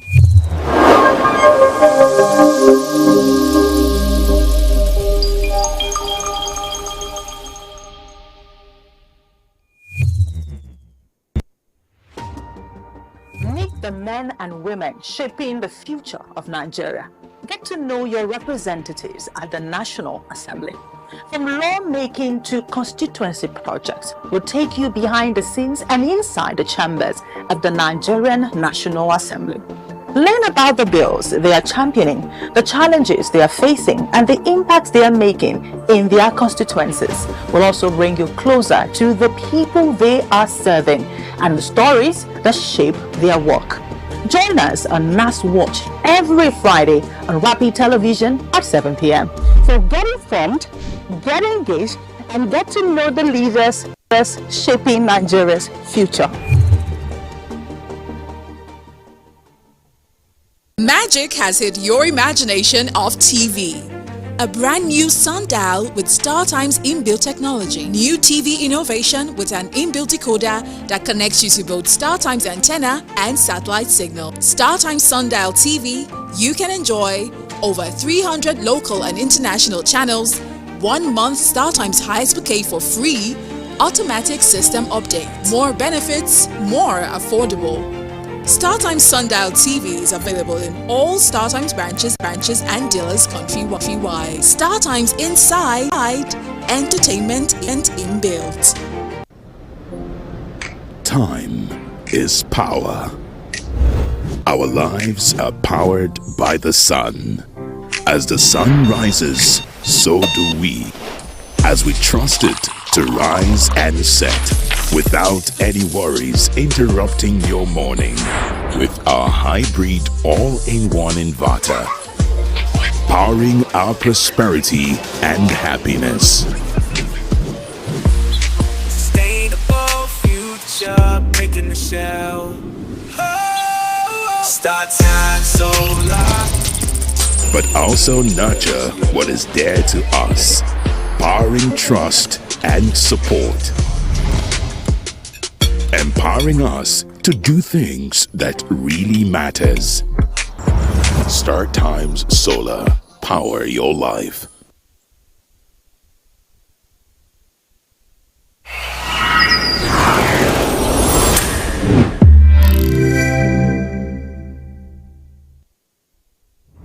The greatest mysteries of humanity. Inexplicable events, places shrouded in legend, and superhuman heroes. Many people don't want to believe in a world without miracles because this means that it's a world without soul. They are the mysterious legacy of ancient cultures. Myths come from an oral tradition, which means that each retelling is different. The heroic become more heroic and the power becomes more powerful. Researchers around